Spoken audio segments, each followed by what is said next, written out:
Speaking about animals, there were 2 dogs killed in cask-led operation, an operation which cannot be called a war, because there was hardly resistance. I'll get to it later. 2 Israeli dogs were killed in cask-led. One was killed in a villa in Ashkelon from a Qassam rocket, and the other one was killed with the troops in Gaza. Both dogs got front page coverage in the Israeli media. The funeral was covered. There were pictures from the funeral, picture of the dogs, quoting of the owners, how faithful and clever those dogs were. Front page in the big Israeli newspapers.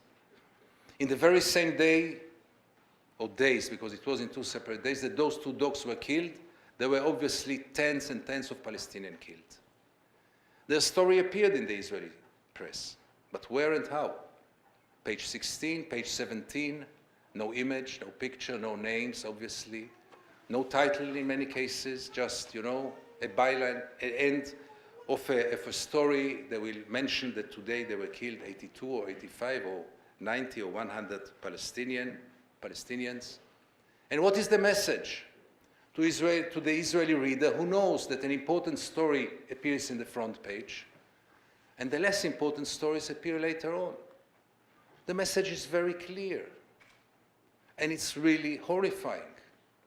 And that's the tool of the occupation to maintain itself, with the collaboration of the Israeli media, which is a very free media, which hardly suffers from any censorship or pressures. But it suffers from something which is much worse than this, and this is the self-censorship, which is much more dangerous, because against self-censorship there is no resistance. And it's not about ideology, it's about pleasing the reader, it's about not bothering the reader, and above all, it's about not understanding the role of media in a democratic society. So with the collaboration of the media, we were dehumanizing the Palestinians over decades now, together obviously with another process, a parallel one, which is demonizing them. Just read the Israeli newspaper before Operation Cask-Led. Just read the descriptions about the Iranian weapons which stream to Gaza through the tunnels.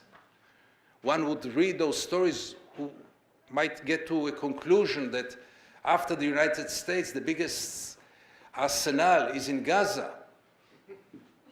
And then came this cask-led operation, and there was almost nothing confronting the IDF with this out of proportion numbers of casualties, 100 Palestinians on each Israeli, when more than half of the Israeli soldiers were killed by friendly fire. No war, no resistance, just a brutal attack without any proportion, with the new doctrine of the Israeli IDF, of the Israeli army, that we want to minimize our casualties by any price. And when I say by any price, it means by any price, including, for example, the international law, which is perceived in Israel as an anti-Semitic invention. The international law, which came to the world after World War II, after what happened in World War II, is perceived in Israel as really an obstacle which is only aimed against Israel, and Israel is not supposed to follow it. So, with this ongoing process of dehumanizing the Palestinians and feeling so good about ourselves, we face, in the last 10 years at least, a new phenomena of a society which is in a total condition of coma, total blindness, total, lack of any political discussions, for sure not moral questions or any moral doubts. I still remember the days when the joke was that 2 Israelis share 3 views. I remember the years, there are some Israelis here, they remember those years in the 70s when the weekly ritual each Friday in the Shabbat dinner table was to discuss the future of the territories. Some of us would call them the liberated territories, others would call them in other names, but there was a very vivid discussion about their future and what it will be. In the last 10 years or so, this is all dead. Total indifference. You can compare it. Those of you who are or were already parents or grandparents would know that when a baby is crying, usually there is no reason to worry. Here is the proof. But God forbid if a baby starts to stare with apathy, then usually there is a reason to rush to the doctor, if not to the emergency room.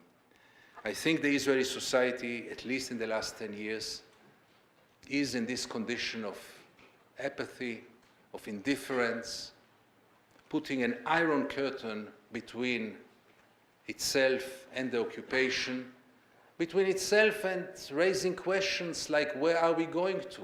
Ask any right-winger in Israel, which is, ask any mainstreamer. Where are we going to? Well, okay, we'll follow all your ideas, but where are we going to?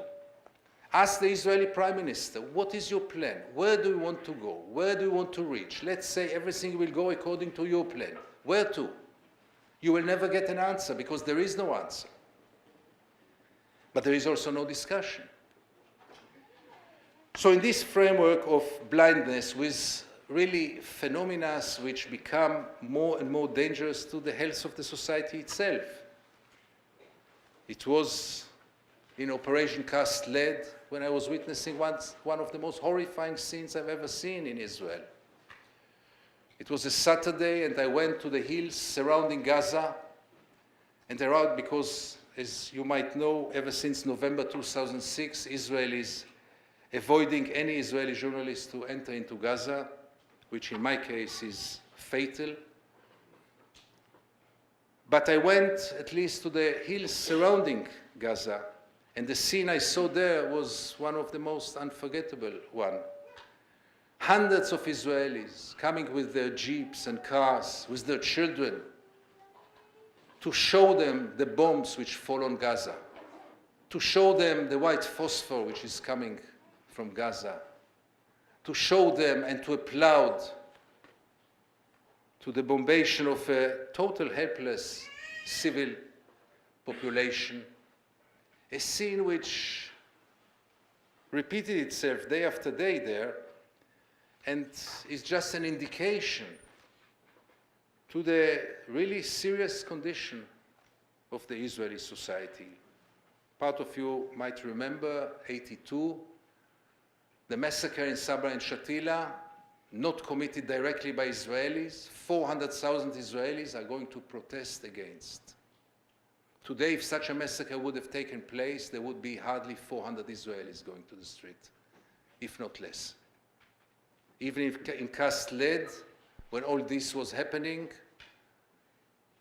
there were some demonstrations, very brave ones, but very small ones. There are some courageous groups in the Israeli society. Let's not ignore them.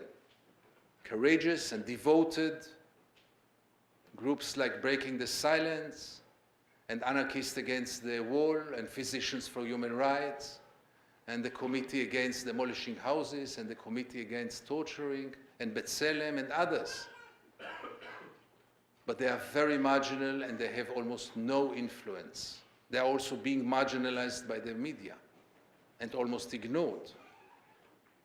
For example, Breaking Silence, an organization which brought testimonies of soldiers, not of this traitor Gideon Levy, but soldiers who were in Cast Lead, in other operations. And look how the Israeli media had delegitimized them, and their voice is hardly being heard. So all this brings me to the conclusion, to the very depressing one, that one should not expect to any change from within the Israeli society. The Israeli society is not ready and not aimed to change. Life in Israel is quite good today, for most of the Israelis, for many Israelis, very good. Tel Aviv is a wonderful place. And why should they bother about peace, about this hustle of evacuating settlers, about the suffer of the Palestinian people? Who cares? In the days of cast lead, people were sitting on the beach in Tel Aviv and the helicopters were on their way to bomb Gaza, one after the other. And nothing. They continued to drink their beers and to talk about the next vacation and the next Jeep. And this is a very worrying sign. Add to this the cracks, which are in the last 2 years very serious in the Israeli democracy to its own Jewish citizens, a whole wave of McCarthyism, of chasing after anyone who tries to raise an alternative voice, not yet against the media, I must say. I gained total freedom without any kind of pressures whatsoever, never put on me pressure. What Grace read from the Independent, I was shot once, but nobody knew who is in the car, and I was shot because the soldiers were happy trigger and they shot anything which moves, so they shot also an Israeli car. We were just lucky enough to be in a bulletproof car, otherwise we wouldn't have been here today. But this situation in which a society is so indifferent must worry us, Israelis at least, and the hope for change from within is almost non-existing, in my view. So the eyes is toward the world. That's the other only hope.